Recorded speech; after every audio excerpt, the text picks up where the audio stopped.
Here's my there's my audience.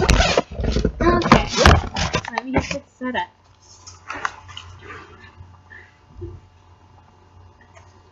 Hello guys, my name is Jillian Quillen and thank you guys for listening to my speech. I want to let you guys know a little bit about aphasia. Aphasia is a communication disorder that affects both receptive and expressive language. That means it affects both the understanding of what's being said and the ability to speak. There are 80,000 new cases of aphasia every year. You might wonder why this is important to you. Communication is the key to understanding and belonging in society. Without it, people feel excluded.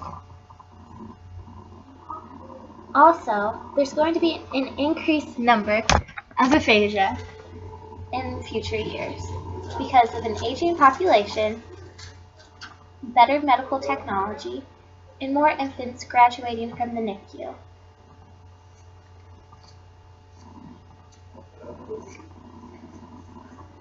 Aphasia happens specifically when you have a brain injury or stroke in the left hemisphere of your brain.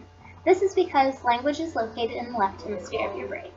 There are two types of aphasia, fluent and non-fluent.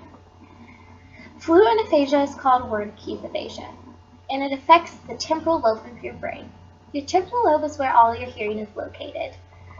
Therefore, somebody with word keys aphasia can speak, but they can't understand what you're saying to them. So this causes a lot of empty speech. We term this as happily confused in the speech-language pathology world. Wernicke's aphasia, on the other hand, Broca's aphasia, on the other hand, affects your frontal lobe. This makes it so that people can understand what is being said, but they cannot communicate back to you. They're often frustrated because they know what they want to say, they just can't say it. Symptoms of aphasia vary by age of onset, the type of brain injury or stroke you had, and the severity of the injury or stroke.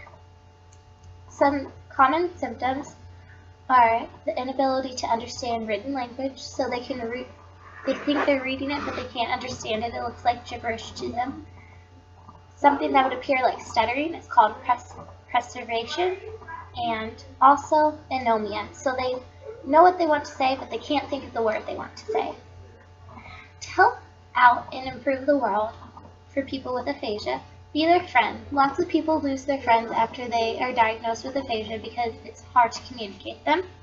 Also learn about aphasia and what you can do to help, and advocate for them. If you see somebody in your society that has aphasia and everyone is ignoring them, tell others that's unfair to the individual. To conclude, aphasia will only increase over time. Our medical technology is allowing more and more people with severe traumatic brain injuries and stroke to survive. It also is making it so premature babies survive, and they have a lot of problems with aphasia because they have traumatic brain injuries as well. Aphasia affects communication, or what connects us as a community. So don't exclude somebody who has aphasia, because this might cause them to become depressed and feel sad because they're not included in society. And also, take the time to learn more. Visit asha.org. It's asha.org. As a future speech-language pathologist, this is very close to my heart, and I hope you have enjoyed the presentation. Thank you. Then I'll include you again. Tell them that you actually watched the whole speech. Sorry, guys. It was wonderful.